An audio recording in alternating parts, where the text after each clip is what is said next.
شحالات انه الشيخ العشيره ويصير شاعر. طبعا أكيد. مو لو لا.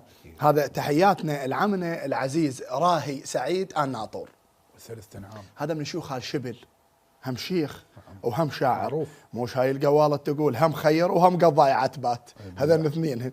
المهم شايف من يكومون الطعام بعد الحصاد، يجون اهل الزكاة المحتاجين، فعده واحد من اخوته قاعد يلم بالطعام هالشكل، يلم بيه وهو يدخن بسبيله،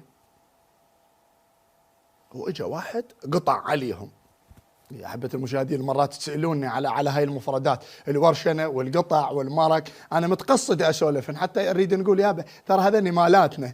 إيه فقطع عليهم بس مرتب، الصاية والشاكيت مالته وعقاله، ما حكى ويا الشيخ، حكى ويا من؟ ويا أخوه اللي يلم بالطعام.